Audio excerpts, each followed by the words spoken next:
Bonjour, je suis Elodie. Alors, je suis originaire de Douala, donc je suis franco-camerounaise. J'ai décidé de venir m'intéresser aujourd'hui à la région de Bassa parce que pour moi, j'avais besoin en fait, de mon voyage, de connaître les différentes régions qui se trouvent au Cameroun. Donc voilà, c'est pour ça que j'ai décidé de rencontrer Monsieur Benoît Biton. Donc Monsieur Benoît Biton, c'est en quelque sorte le garant de la tradition Bassa. Voilà, donc on l'appelle Bombok. Donc bonjour Monsieur Biton.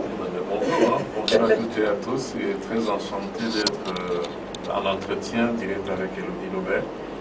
Alors j'aurais voulu savoir, Monsieur Biton, d'où vient le terme Bombok. Donc vous êtes effectivement donc, le garant de la tradition Bassa. Donc comment vous l'expliquez en fait ce terme? D'abord, je commence par expliquer ce que c'est que le Bassa. Le Bassa, c'est une tribu du Cameroun, l'une des 350 tribus. On va dire que c'est une ethnie même, c'est-à-dire que derrière le peuple Bassa, la tribu Bassa, s'amoncelle une pléthore d'autres langues. C'est pour ça qu'on pourrait dire que le Bassa est une ethnie ou alors est une langue cosmopolite. Maintenant, le Bassa, ses origines viennent de l'Égypte. Le Bassa part de l'Égypte et quand il arrive sur la baie du golfe de Guinée, s'oriente vers le sud, c'est-à-dire qu'il amène directement au Cameroun. Et au Cameroun, maintenant, il se retrouve donc derrière une croûte sacrée qu'on appelle le Mobutoa. C'est donc à partir de là où il érige donc sa rivalité. Et justement, le mot tradition, veut dire Mbok. Et celui qui est donc garant de cette tradition, elle s'appelle le Bombok. Alors je voudrais savoir, dans un premier temps, comment se transmet cette tradition? S'agit-il d'un pouvoir que l'on donne de génération en génération ou s'agit-il de quelque chose qu'on acquiert par certaines tâches? Ça dépend déjà dans quel contexte généalogique on se trouve. Si déjà dans sa lignée généalogique, le grand-parent, l'arrière-grand-parent était un dignitaire de cette tradition, forcément dans la lignée, la descendance en bénéficiera. Là, c'est d'un côté. De l'autre côté, on peut aussi regarder dans les affinités sociales, voir quel individu peut être porteur d'une telle charge. Et avec beaucoup de passion, maestria et amour du prochain, on peut donc le confiner et le conférer dans ce pouvoir. On va dire que c'est un pouvoir qui a un attrait très sociétal qui est guider le peuple à la spiritualité. Donc on peut dire que le Bombok, c'est un guide spirituel. Alors vous parlez de spiritualité, mais est-ce qu'on peut associer le Bombok à une religion? Il faut savoir que la tribu Bassa regorge 5 grandes religions. Il y a le Djangouba, il y a le Oum, il y a le Ngé, il y a le Mbok et il y a le Kor. Alors c'est consécutif aux 5 jours de la semaine, aux 5 doigts de la main, aux 5 sens, aux 5 sacrements de l'Église et aux 5 piliers de l'islam. Ça veut dire que ce n'est pas un hasard que le Bassa aussi est 5 religions. On peut donc dire que oui, il y a la religion du Mbok. Et tous ceux qui sont les grands prêtres de ce culte qu'on appelle le Mbok en sont les garants et aussi portent le titre de Bombok. Donc on peut dire que c'est un prêtre de cette grande religion. Et alors comment on peut... Est-ce qu'une personne comme moi, qui arrive au Cameroun en touriste, peut se dire oh, je voudrais devenir Bombok? Est-ce que c'est possible?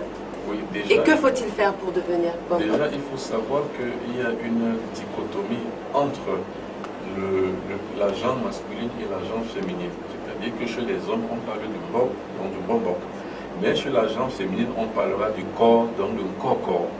Alors le corps, c'est pour les femmes. Donc une personne comme vous qui voudrait s'associer à cela, va donc déjà se définir comme femme ou alors comme homme. Vous, comme vous êtes une femme, forcément, vous allez vous orienter vers le corps, qui est la 5e religion chez les Bassa, et qui se rapporte aux 5 jours de la semaine, donc lundi, mardi, mercredi, jeudi et vendredi. C'est le jour du corps. Parce qu'il faut savoir que le Bassa sait compter la semaine avec les grandes religions qu'il a. Le lundi, c'est le Ngwa-Djangouba, donc la religion du Djangouba. Le mardi, c'est le Ngwa-Oum, donc la religion de Oum. Le mercredi, c'est le Ngwa-Ngé, la religion de Ngé. Et le jeudi, c'est le Ngwa-Mbok, la religion de Mbok. Le vendredi, c'est la religion de Kor. Voilà, donc une femme comme vous, qui voulez donc vous associer à cela, vous vous assimilez d'abord à une étude. Vous commencez déjà à comprendre ce que c'est que la cosmogonie, selon le Mbok Bassa, donc selon la tradition de Bassa, et quel est le rôle sociétal de la femme dans cette configuration sociale. Et il faut savoir que l'organisation sociale voudrait que les femmes organisent, par exemple, l'éducation de la femme et de l'enfant, et puis les hommes aussi organisent l'éducation des hommes et des gosses qui vont naître masculins. Il y a une réelle structure. Une réelle structure, une réelle organisation qui permet que l'on puisse vraiment mettre chaque chose à sa place selon l'ordre cosmologique de l'univers entier. Donc une femme peut déjà s'associer à cela par la formation spirituelle de la chose, et puis finalement, si elle arrive à en acquérir tous les attributs, tous les attraits et toute la bonne formation, devenir donc une femme du corps la plus pleine. Ça me paraît assez complexe quand même. Il y a beaucoup d'étapes à franchir, n'est-ce pas? Oui, tout à fait, il y a beaucoup d'étapes. C'est comme dans tout, dans toute forme d'initiation, il y a les écueils. Et généralement, les personnes qui surpassent ces écueils sont des personnes qui, au fond d'elles-mêmes, ont la passion de devenir ou alors de faire la chose. Si on n'a pas cette passion, forcément, on ne peut pas s'en sortir. Et finalement, on ne pourra pas arriver jusqu'au bout de ses peines. Donc, il faut être très passionné. D'accord. Et Monsieur Bitton, Oui. je vous ai entendu parler donc de grottes sacrées. Est-ce que vous pouvez expliquer aux Français et au monde entier, je veux dire, que signifie ce terme de grotte sacrée? En quoi est-elle sacrée, cette grotte? Voilà, il faut savoir que la grotte, normalement, est une astéroïde. C'est-à-dire que c'est une planète ou alors c'est une forme d'astre qui s'est désagrégée dans le temps et qui se retrouve donc dans ce lieu-là, il y a environ 2000 ou 3000 ans. Et à ce moment-là, les Bassas sont encore en Égypte. Alors, donc les Bassas sont tributaires de la religion des pharaons, finalement, qui s'apparente aux pyramides.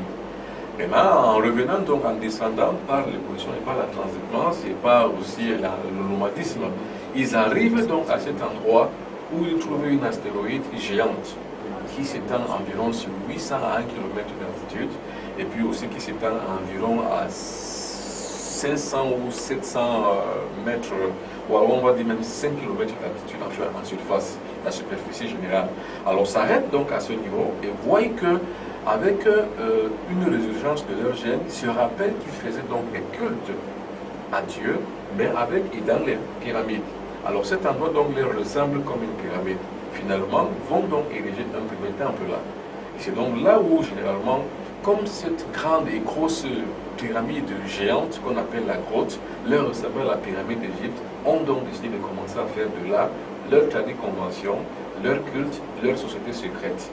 Donc c'est comme ça, donc comme c'est une grosse pierre, mais une grosse pierre qui est trouée, on appelle donc la grotte sacrée Ngorletova, comme pour dire qu'une grotte trouée.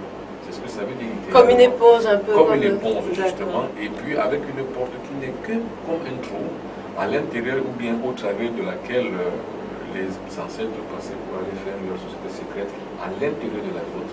C'est pour ça que dès lors on a commencé par appeler cet endroit la grotte sacrée. Donc aujourd'hui, la grotte sacrée, comme vous l'avez entendu, est devenue un lieu mythique pour les touristes. Alors, quels sont les rites qui sont pratiqués dans cette grotte sacrée? Est-ce que, donc, combien de touristes vous accueillez chaque année? Pouvez-vous nous donner quelques statistiques? Oui, déjà la grotte sacrée, jusqu'à 1959, elle était uniquement liée à la culture bassa. Et il faut savoir que de cette grotte sacrée dérivent 4 grands peuples. Il y a les Bassa, il y a les Bati, il y a les Mbo, il y a les Bati et les voilà, non Bassa, Bati, Mbo, Malima. Donc les 4 grands peuples qui sont donc descendants de cette grotte sacrée. Alors maintenant, dès 1959, l'Église s'est invitée. Parce qu'il faut savoir que l'Église a une forme de diktat impérialistique sur tout ce qui est vestige du passé, afin de pouvoir récupérer non seulement toutes les énergies adjacentes, mais aussi de pouvoir influer sur le lieu sacré afin de pouvoir créer une sorte de réglage sociologique pour pouvoir s'imposer. Donc c'est comme ça que l'Église fonctionne en fait. En Afrique en tout cas, il faut savoir qu'en Afrique nous avons 200 millions de chrétiens. Et donc ces millions de chrétiens ont été érigés ou bien récupérés ou bien extirpés de leurs racines culturelles. Et c'est donc comme ça que l'Église aussi a érigé une croix sur la grotte sacrée afin de pouvoir faire partie de cette puissance, de cette force. Et donc il faut être un peu privilégié pour faire partie de cette privilégié. Donc dès 1960, 65, 67, l'État camerounais a aussi pris part, c'est-à-dire que le ministère du Tourisme également aussi s'est aussi payé sa part. Et puis finalement le reste a été évidé pour le peuple bassa. Bon, nous contestons cette démarche parce que nous pensons que c'est un lieu sacré. Donc les touristes y arrivent à partir de ce moment-là. Actuellement, nous sommes en partenariat avec l'État camerounais pour pouvoir avoir autour de la grotte sacrée toute une cité qui va accueillir beaucoup de touristes qui viennent par le monde entier. Donc un travail en amont est en train de faire. Nous sommes aussi en train de négocier la sortie totale de l'église.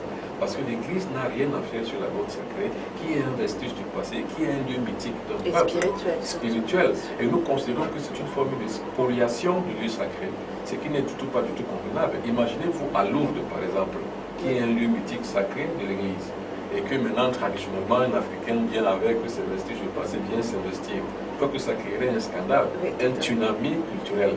En fait, cela n'est même pas possible. Mais comment donc finalement ici, on va voir une église qui vient de Rome, qui va venir implanter sa croix? On n'en est pas contre. Mais la croix sur une grotte sacrée, je crois que ça fait quand même une petite contradiction d'amalgame aussi.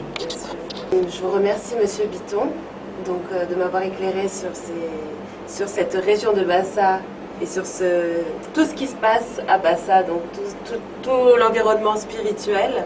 Pour moi, j'en vois un peu plus clair avec la religion Bombok. Et j'aimerais vraiment aller visiter cette grotte sacrée. Donc, Eh bien, vous serez la bienvenue. Donc, moi, je vais souvent là-bas pour des voyages initiatiques, c'est-à-dire que des voyages où les Africains eux-mêmes doivent commencer à comprendre qu'ils ont des valeurs spirituelles. Aujourd'hui, il faut les valoriser, il faut les monter et il faut essayer de les adapter aux consciences collectives actuelles pour que la jeunesse puisse se retrouver avec le temps et puisse retrouver donc là, en ces lieux, leur propre authenticité. Voilà donc le travail que nous faisons. Donc, vous serez la bienvenue. Je vous remercie. Camerounaise, oui, absolument, oui. Vous serez la bienvenue sur ces lieux-là. Écoutez, je vous remercie, Monsieur Benoît Bitton. Donc, il a un site internet. Vous pouvez retrouver toute l'interview et toutes les informations sur justement ce site, la grotte sacrée, voilà, en ligne. Alors, merci beaucoup. Merci. Merci. Voilà, la nécessité sur Internet, c'est www.benoitbitton.com. Voilà, www.benoitbitton.com. Je vous y attends.